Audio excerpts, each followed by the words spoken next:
Hi everyone, this is Adi from Adi's Crafts and Things. Today I'm going to be teaching you how to make this beautiful, lovely Solomon's knot net, also known as a lover's knot. So grab your hook, your yarn, and let's get started.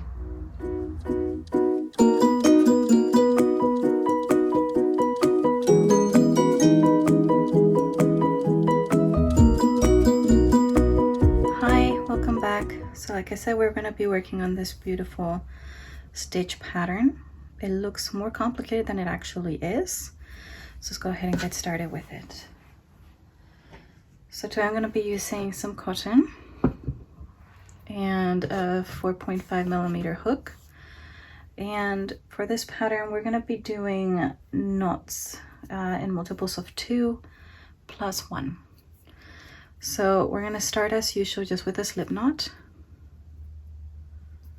And then we're going to do a chain 1.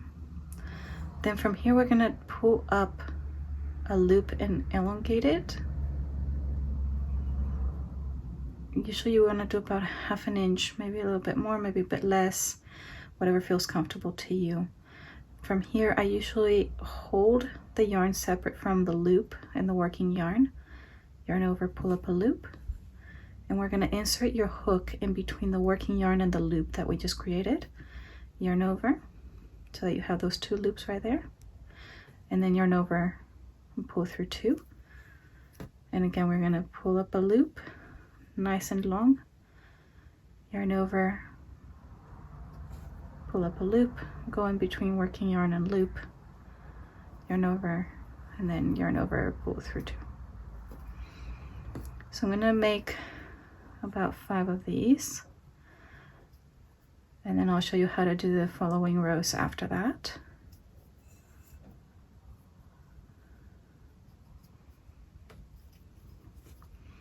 And you can make them longer or shorter, whatever feels comfortable, whatever the look it is you want for.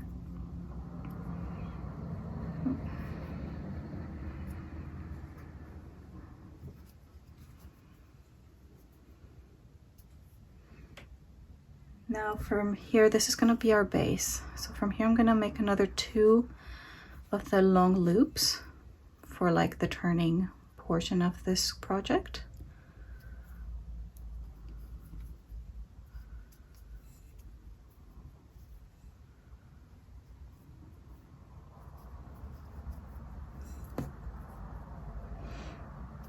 And then from here, we're going to skip 3 of the long loops and go into that 3rd single crochet portion, and we're going to go ahead and do a single crochet onto that stitch. Then we're going to do sets of 2 loops. So from here again, nice long loop, yarn over, go in between them, yarn over, pull through 2, and again. And then from here, we're going to skip 2 of the knots or the elongated loops and do a single crochet to anchor it. We're going to do another 2 loops.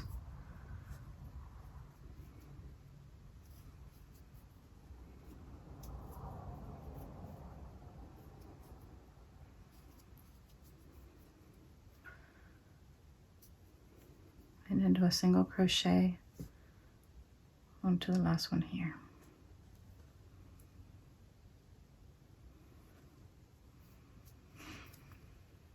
Now from here, we're going to go ahead, that was row 1.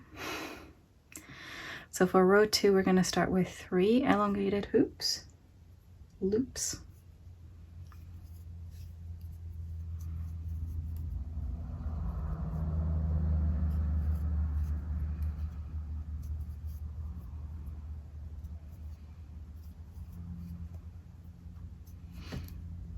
And then we're going to go to the top one over here of the first row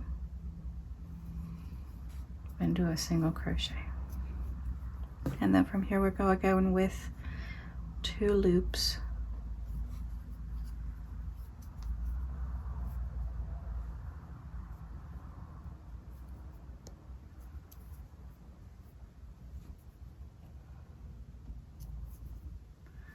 and then go on top again of the row 1 point right there, and then another 2 long loops.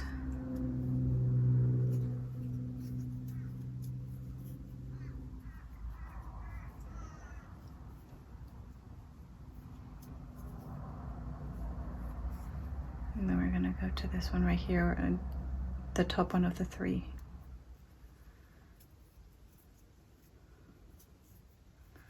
So you can already see it's starting to form.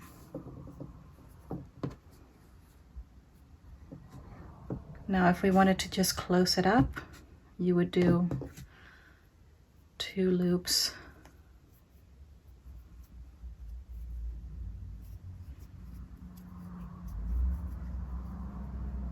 instead of 3.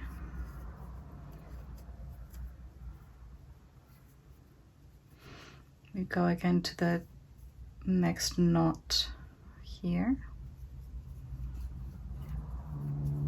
And then we're going to be doing 2 long loops and inserting into the next one.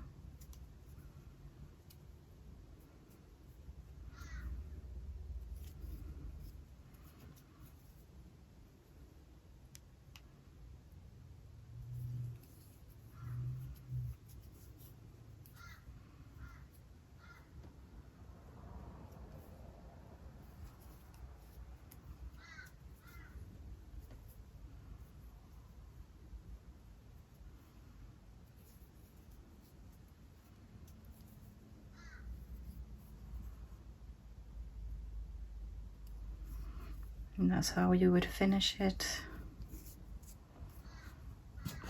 to keep it a little bit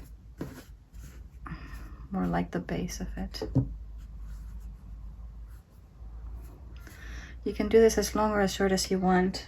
I used this one to make an infinity scarf, which you can find on the website. I'll post a link below. So yeah, then I just joined the foundation in the top row or last row with a simple whip stitch to make a nice infinity scarf. So yeah, you can use this for a lot of other projects. You could just make a nice shawl with it. You can make a poncho. I've seen a lot of ways of using this particular design. So go ahead and play around with it. Find something you like. Post pictures so that we can see your beautiful work. And yeah, make sure you join us on the next video. Like and subscribe. And I will see you in the next one. Bye.